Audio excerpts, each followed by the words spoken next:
ओवैसी का मरकजी सरकार पर हमला देखने को मिला है। सरकार की पॉलिसियों पर उठाए हैं सवाल। सीएए एनआरसी को लेकर बोले हैं ओवैसी।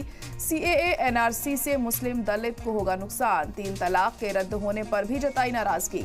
तो असदुद्दीन ओवैसी एक बार फिर सरकार पर निशाना साधते हुए यहां पर दिखाई दिए हैं। ओवैसी का मरकजी सरकार पर हमला देखने को मिला है।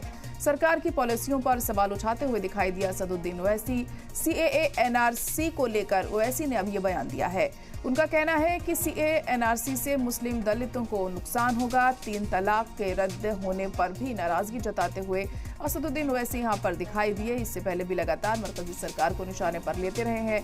सीएए एनआरसी को लेकर मुखालफत जाहिर करते रहे हैं असदुद्दीन ओवैसी। अब एक बार फिर इसी तरह की बयानबाजी उनकी तरफ से यहां पर देखने को मिली है और उनका कहना है कि सीएए एनआरसी से मुस्लिम और दलितों को नुकसान होगा। वहीं 3 तलाक के मुद्दे पर भी उन्होंने अपनी राय जाहिर की है और इस पर नाराजगी जताते हुए असदुद्दीन ओवैसी दिखाई दिए हैं। तो लोकसभा चुनावों के मद्देनजर लगातार बयानबाजी का दौर जारी है। एक दूसरे पर कटाक्ष और घेरने में कोई कसर नहीं छोड़ी जा रही है तमाम सियासी दलों की तरफ से।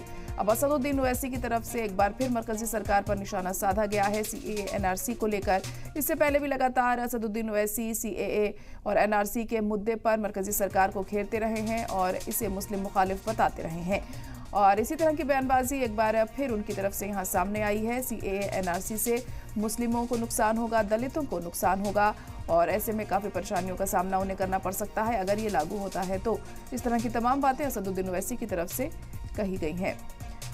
तो मरकजी सरकार पर निशाना साधा है असदुद्दीन ओवैसी ने। असदुद्दीन ओवैसी एक बार फिर से इसी अटैकिंग मोड में नजर आए जिस तरह से उन्होंने यहाँ केंद्र सरकार को आड़े हाथों लिया है सीएए एनआरसी के मुद्दे को लेकर।